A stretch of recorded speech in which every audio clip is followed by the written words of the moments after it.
외장재 종류별로 금액들을 한번 정리해 보겠습니다.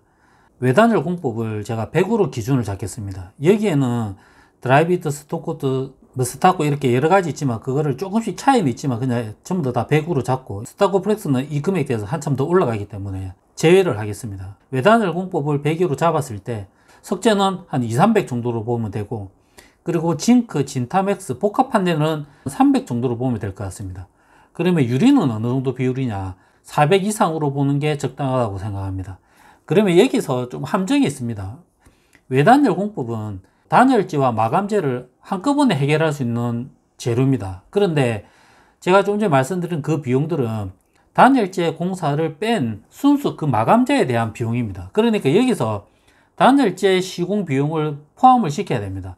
어떤 단열재를 사용하느냐에 따라 좀 차이가 날 수 있지만 제가 대략으로 말씀드리면 한 6, 70 정도 된다고 생각합니다. 외단열 공법 가격을 비율로 따졌습니다. 이제 예산을 잡을 때 이렇게 생각하시면 됩니다. 이제 외단열 공법을 사용하려고 했는데 그 예산이 1000만 원으로 책정이 됐다. 그러면 석재로 만약에 바꾸려 그러면 어느 정도 예산이 드느냐 그러면 한 2500에서 3500 정도 예상을 해야 되는 게 맞습니다.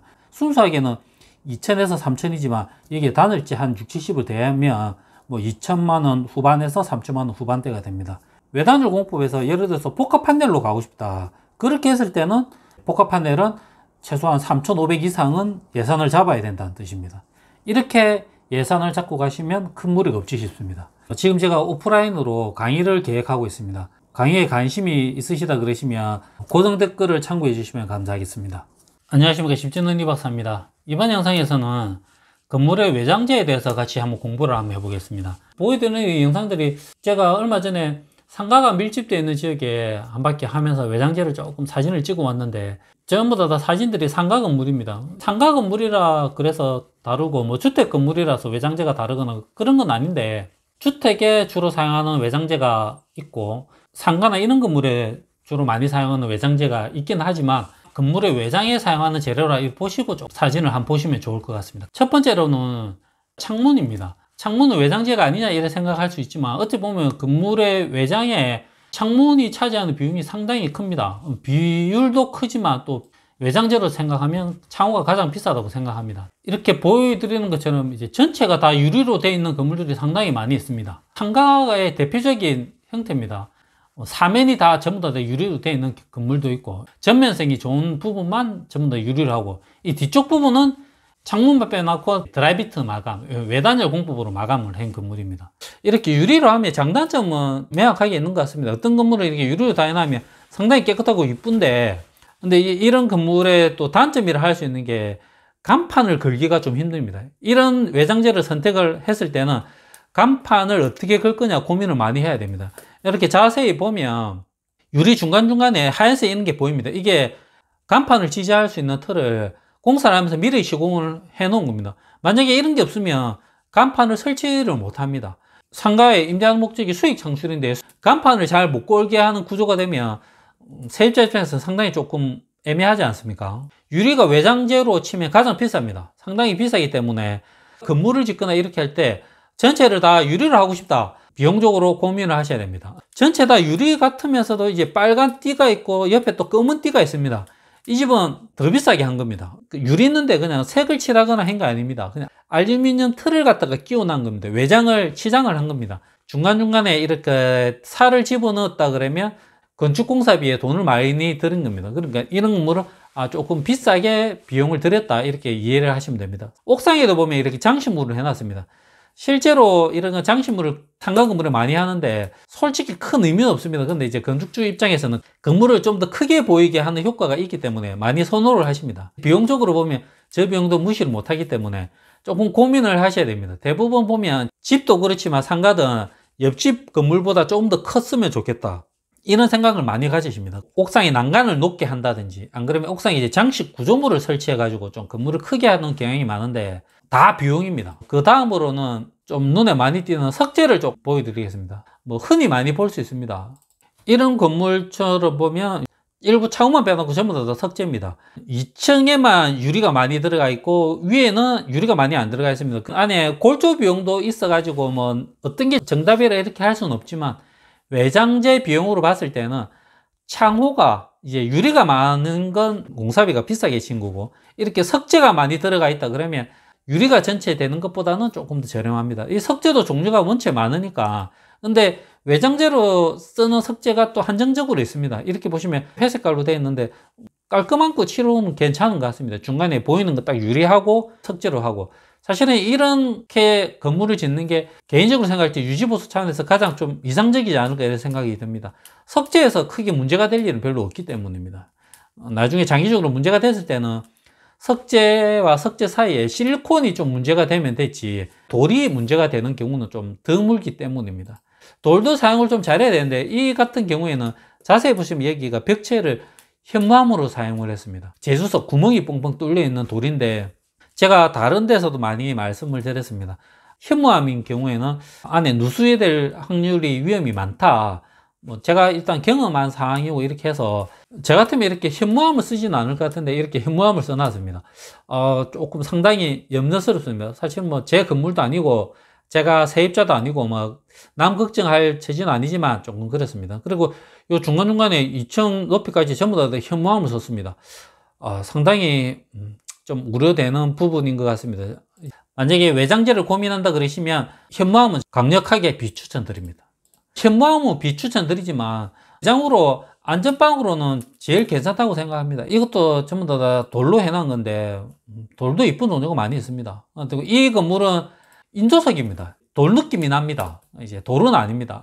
이렇게 해놓으면 깔끔하게 이쁩니다. 건물의 외장재로 가장 대표적으로 많이 사용하는 것 같습니다. 상가 같은 경우에는 외부에 간판 엄청 많이 달지 않습니까? 간판 한번 달면 끝이 아니라 세입자가 바뀌면 뜯었다 붙였다 뜯었다 붙였다 상당히 많이 합니다. 근데 석재의 경우에는 간판을 설치하고 해체하고 이렇게 할 때 조금 더 장점이 있다고 생각을 합니다. 왜냐 그러면 앙카를 박든지 이렇게 고정하는 철물을 박았을 때 나중에 해체를 했을 때 그 부분만 딱 실리콘만 처리를 하면 간단하고, 간판을 달기 전에 미리 이렇게 철물을 조금 빼놨습니다. 그러면 이 부분에 용접을 한다든지 이렇게 해서 대부분 많이 사용하기 때문에 석재를 사용하면 유지보수도 편하고 이제 간판을 뜯거나 설치할 때도 그런 장점이 많기 때문에 상가에서 대표적으로 사용하는 게 유리하고 석재라고 생각을 합니다.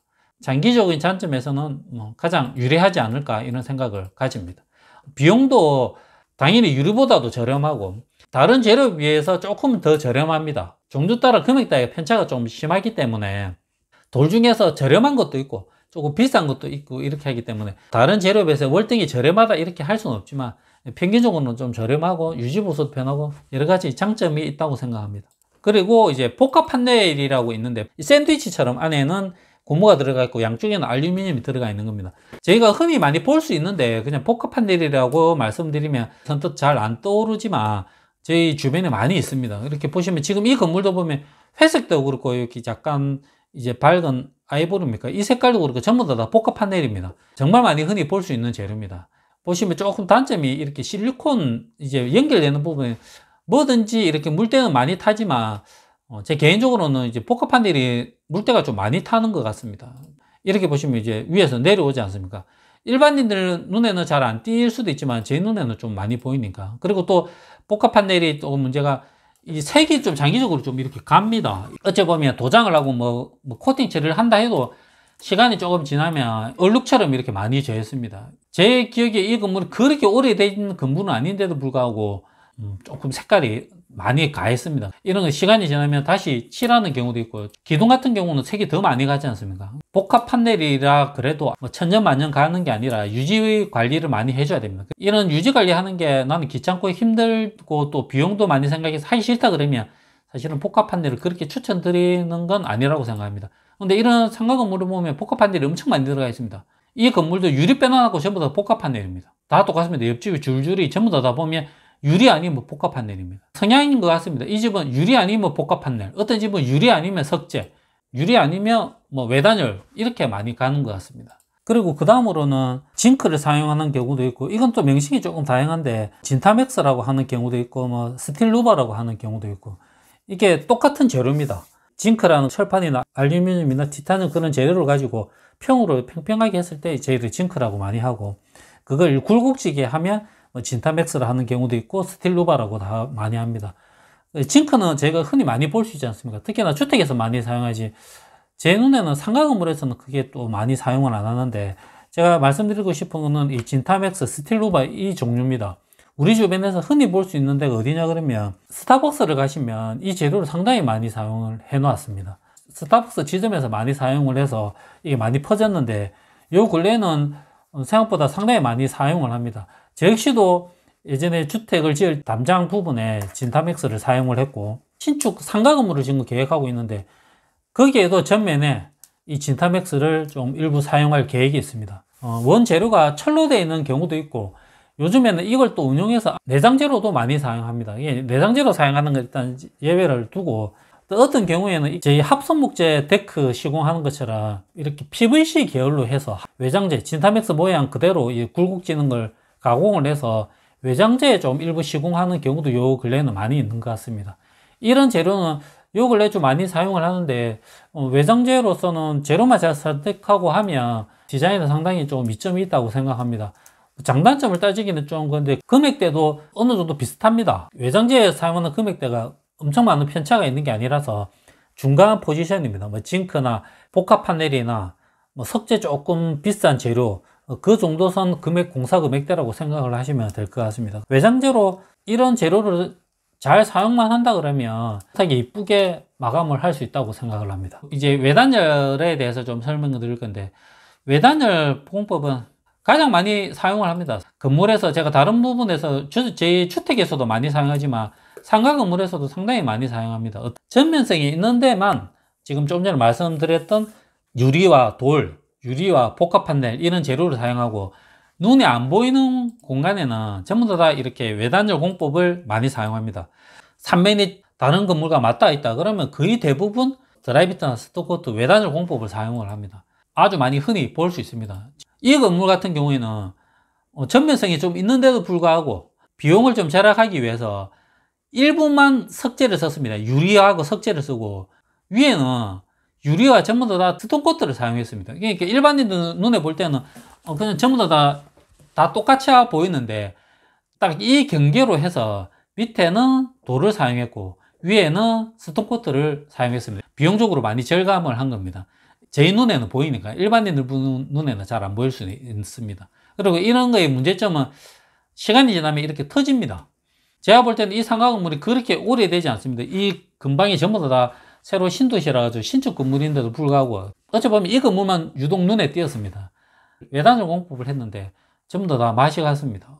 외단열 공법 해놓은 것도 문제가 많이 생기고, 외부에 현무암을 사용했기 때문에 조금 그렇습니다. 상부에는 뭐 복합 판넬을 사용을 했는데, 뭐 제가 이 건물주나 이 건물을 걱정할 건 아니지만 조금 좀 문제가 있는 것 같습니다. 이 자세히 보시면 이 건물도 그렇게 오래되지 않았는데 잘 보일지 모르겠지만 중간 부분에 드라이비트 부분이 조금 하자가 생기고 있습니다. 장기적으로 봤을 때는 이 유지보수하기가 쉽지가 않으니까 벌써 이렇게 터져 있는 게 제가 확대해가 보일지 모르겠지만 이렇게 터져 있습니다. 그리고 이 면에도 지금 중간중간에 터져 있습니다. 그리고 또 문제점은 이 부분은 좀 시공을 좀 잘 못한 케이스 같은데, 햇빛이 받거나 이렇게 하면 엄청 보기가 싫습니다. 사실은 엉망입니다. 바로 옆에 이제 건물과 건물과 맞닿아 있는 이런 부분에는 외단열 공법을 사용을 하는데 너무 상태가 안 좋지 않습니까? 사진으로 보이는 것과 마찬가지로 실제로 보면 이렇게 많이 되어 있습니다. 어쩌면 이거는 시공 품질이 좀 안 좋은 것 같습니다. 삼면이 다 전면성이 있어가지고 다 외장재로 좋은 거 썼는데 유도가 이 중간 부분에 이제 공사비를 조금 절감을 했습니다. 그래서 조금 비용을 절감하기 위해서 이 부분은 사용을 한 것 같습니다.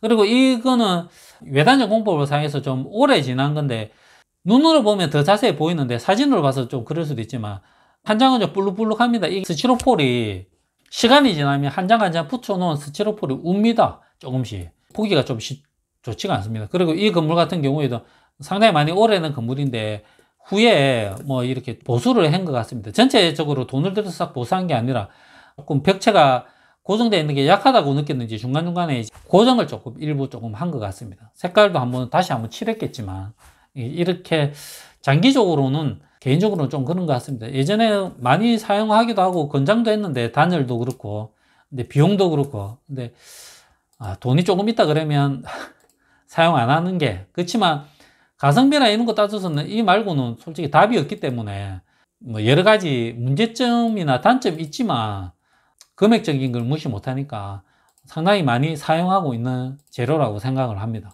건물을 고민을 할 때 외장 이미지나 이런 거 엄청 많이 고민을 하십니다. 그렇지만 실제로 나중에 보면 다 입주가 되고 이렇게 하면 간판이 대부분 다 그걸 다 감아버립니다. 아직 이런 건물들은 다 입주가 안 됐는데도 불구하고 사실은 간판밖에 눈에 안 들어옵니다. 나중에 입주가 완벽하게 다 된다 그러면 전부 다 글자와 간판입니다. 외장재가 솔직히 크게 눈에 안 들어옵니다. 그렇지만 건물을 계획하는 건축주 입장에서는 간판이나 이런 거 들어오는 거 생각 안 하고 디자인이나 건물이 이쁘게 엄청 고민을 합니다. 저희 역시도 마찬가지입니다. 건물이 디자인이 잘 뽑히고 건물이 깨끗하게 이뻐야 저희도 뭐 여러 가지 장점이 있으니까 좀 많이 고민을 하는데 뭐 너무 좀 그럴 수도 있는데 솔직히 나중에 끝내는 간판으로 다 뒤덮이게 돼 있으니까 너무 많은 외장에 힘을 주거나 그렇게 안 하는 게 어쩌면 현실적으로 맞다고 개인적으로 또 생각할 때도 있습니다.